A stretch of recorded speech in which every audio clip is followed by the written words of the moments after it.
Good afternoon, and welcome to our series of webinars focused on bringing you information about COVID-19 related topics. The information in these weekly webinars is geared toward long-term care and skilled nursing facilities, but we encourage everyone who's interested to attend. My name is Kathy Caudill. I'm a communications specialist with Quality Insights. Today's webinar is Environmental Cleaning and Disinfection. This is a continuation of our February 7th presentation with West Virginia Project Firstline, who will be joining us on the first Wednesday of each month to discuss infection control topics. Everyone has entered the meeting on mute, but we will have a Q&A following the presentation. So if you have questions or comments, please submit them using either the chat or the Q&A tool in your Zoom menu. We invite you to join us every Wednesday for more of our weekly webinars. Next week's webinar will be an introduction to an infection control virtual learning platform, which will soon be available.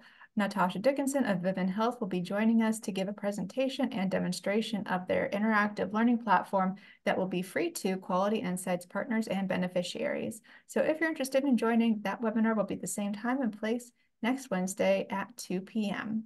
And now I'd like to introduce our guest today, Cindy Holmes.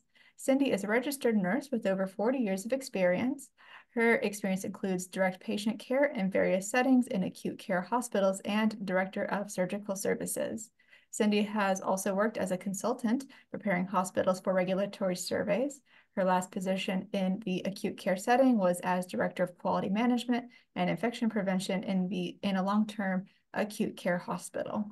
Cindy is currently the National Health Safety Network Epidemiologist for the West Virginia Department of Health, Bureau of Public Health, Office of Epidemiology and Prevention Services. She is responsible for the analysis of infection control assessment data, as well as data from the National Healthcare Safety Network for West Virginia from a variety of healthcare facilities, including hospitals and long-term care facilities. Cindy, welcome back. Thank you. So, good afternoon, everybody. Like Kathy said, last month we started the EVS series, and we showed a Project Firstline session on environmental cleaning and disinfection. It included a brief video from Dr. Abby Carlson, who is with the CDC, and she explained the difference between cleaning and disinfecting. So just a quick review.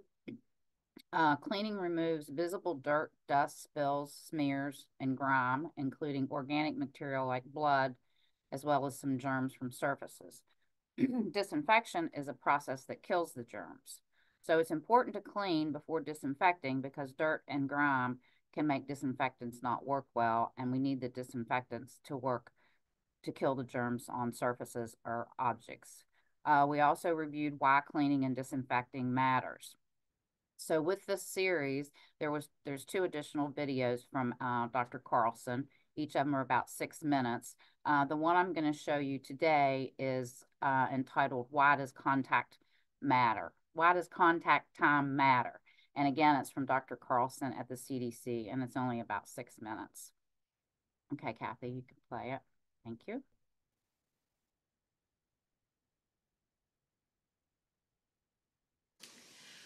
Welcome back, everyone, to our video blog here at CDC's Project Firstline, Inside Infection Control.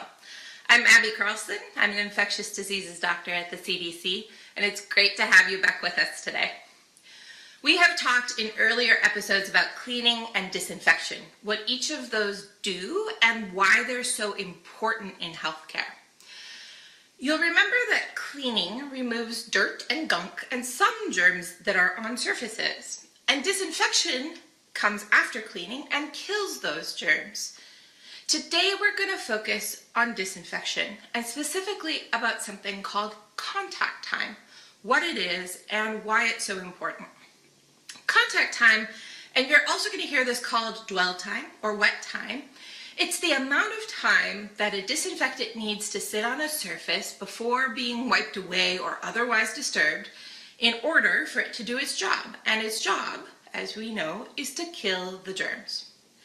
There are a lot of germs in healthcare. That's no surprise to any of us. And quite obviously, we don't want them to spread around to our patients or to others. When we disinfect surfaces like bed rails and door handles, or when we disinfect equipment like stethoscopes and other devices, all of that is a huge part of infection control. And that's why it's important to disinfect correctly. Now, in the United States, we rely on the Environmental Protection Agency, the EPA, to review the chemicals that are used in the workplace to make sure that they're safe. Disinfectants used in healthcare should be registered with the EPA, and the label usually says something like hospital grade, which identifies that product as being one that can be used in the healthcare setting.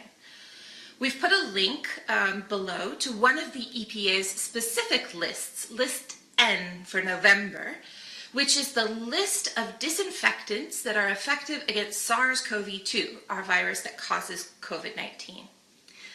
Now, when you're using a disinfectant, it's incredibly important to follow the instructions on the label, and there are a lot of reasons to do that. You have to know what the chemical can be used on, which surfaces it can be used on before you use it. You have to know which germs it's been proven to kill so that you're using it in the right place at the right time. And you need to know if it needs to be diluted, which means adding water to it to take the concentration down to a safe concentration and a correct concentration for killing germs. It's a little bit like cooking. You want to use the right ingredients and follow the recipe. But one of the most important reasons for following the label instructions is to know the contact time. The product that you're using might not kill germs right away. It actually takes time for germs to react with the chemical in the product and get that killing effect on the germs before we can say that something is truly disinfected. Depending on the product, the germ that you're targeting, this time can vary, but it's always specific and it should be on that label. If you're using a product that both cleans and disinfects, it's still going to have a contact time that you need to know. It's also important when you're doing this not to rush things. Don't wipe the surface with another cloth before it's dry, hoping to dry it off more quickly. Definitely don't blow on it with your breath or try to dry it off with your breath, because you have germs in your breath, unfortunately, that will make it dirty again. And don't blow air on it in another way, like with a fan, unless the maker of the product says it's okay to do that. Sometimes you might be in a really dry environment, and actually the product might dry too fast before the contact time has finished. There should be instructions on what to do if that happens that the manufacturer gives you. But in general, most of the time you have to reapply the product. You have to put it down again on the surface and add another layer to meet that full contact time to get the killing effect. You have to wait for the entire contact time to finish before anything can be used again, whatever it's used for, or before a new patient comes into a room after a last patient was discharged. We know that this can be really tough. We're trying to get people in and out of our rooms and out of place as soon as possible. And we know that patients are waiting for rooms and waiting for equipment, and there can be a lot of pressure because of all of that to move fast. But the risk of spreading germs when you push room turnover or equipment turnover is just too big. That's why it's so important to make sure your disinfection is complete before you move on to the next patient. If you're the person doing the disinfection, you want to do it correctly to keep patients safe. If you're a supervisor or another leader, your plans for room turnover or equipment turnover should take into account the time that these products need to work. And it's important not to rush people to use the product incorrectly just to meet a deadline or a timeline. You have to set the process up to succeed and to allow your staff to use the products correctly. If turnover time is a concern, rather than using a product incorrectly, choose another one that works best for the timeline that you need. So, to sum it all up, when you're aware of contact time, you can be sure that you're killing the germs the way you're supposed to and keeping them from spreading to other patients and other colleagues and other people in your environment. All right, thanks everybody for joining us again. As always, please follow up with us on Facebook, on Twitter, on YouTube, and on the web, cdc.gov/Project Firstline. We will see you back here for the next episode.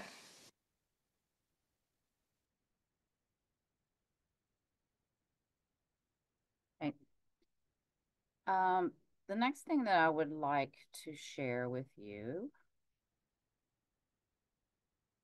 is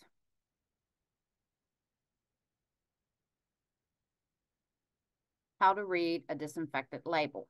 Can you all see that? Yes. Okay. So, and this one-page little handout is also available on Project Firstline, and you can go in, download it, print it, laminate it, put it up for your staff, whatever, but it is available.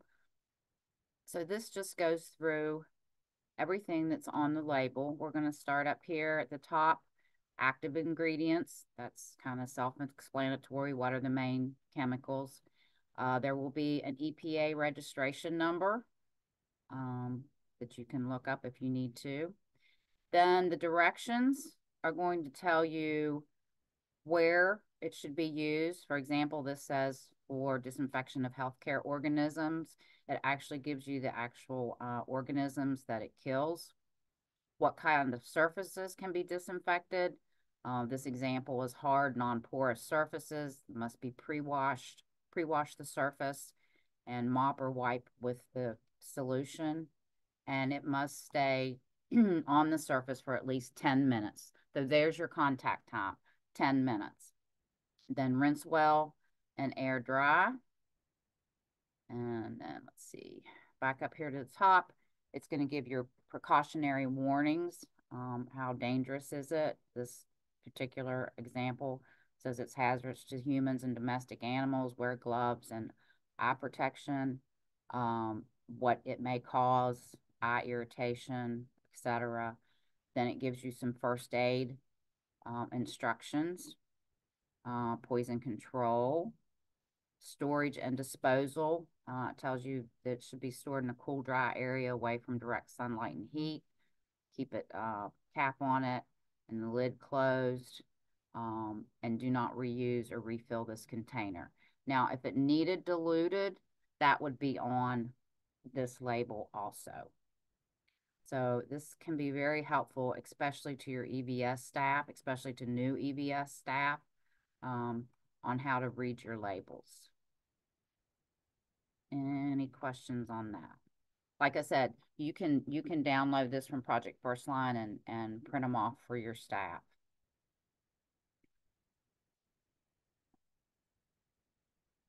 Then the other thing is all of Project Firstline's videos, modules, and anything are really good resources for either refreshing your staff or even orienting new staff. And also, particularly for EVS, there is a CDC program.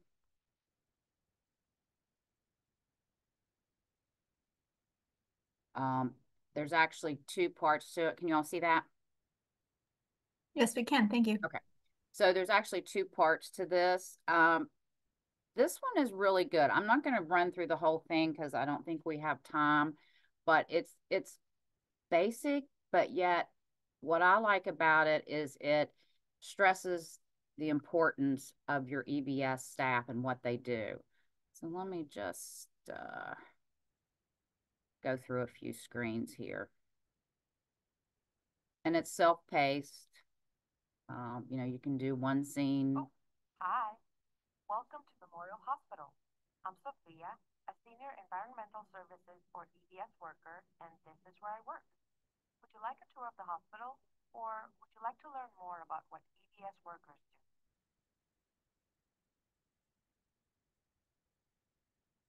Like I said, I really like this. Great. I've been an EVS worker for many years, and would love to tell you about it. Do you know who the most important workers are in a hospital? You would think the answer would be just doctors and nurses. The answer is everyone.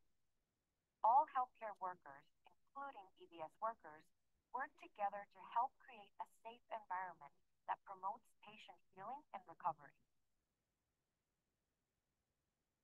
Our job is infection prevention and control, or IPC. Our EBS team is the first line of defense against germs in the hospital. That's especially important as some of those germs are resistant to antibiotics. Isn't that right, Ryan? Yep. Without us, everyone in the hospital would be at risk of getting an infection.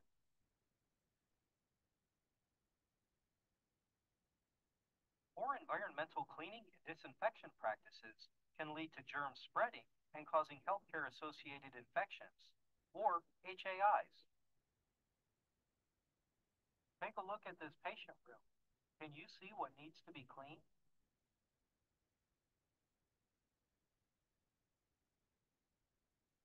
The visible things to clean are the trash can, the counter, the floor by the chair, and the spilled drink. However, what you see is only part of the problem. Take a look at the places where you may not see germs. And here it becomes a little interactive.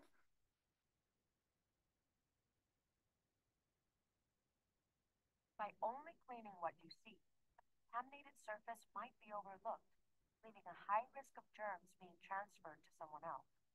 Infection prevention is more than memorizing what to clean.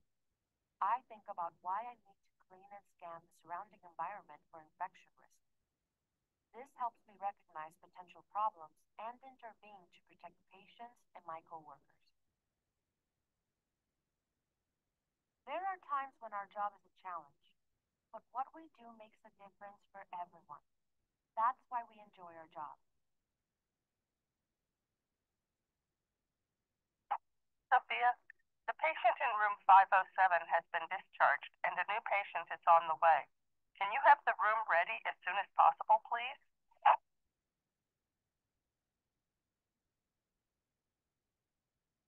I've got to run, but I'll catch up with you later. Why don't you follow Ryan for a little while? She knows a lot about the right supplies to use when cleaning potential risks.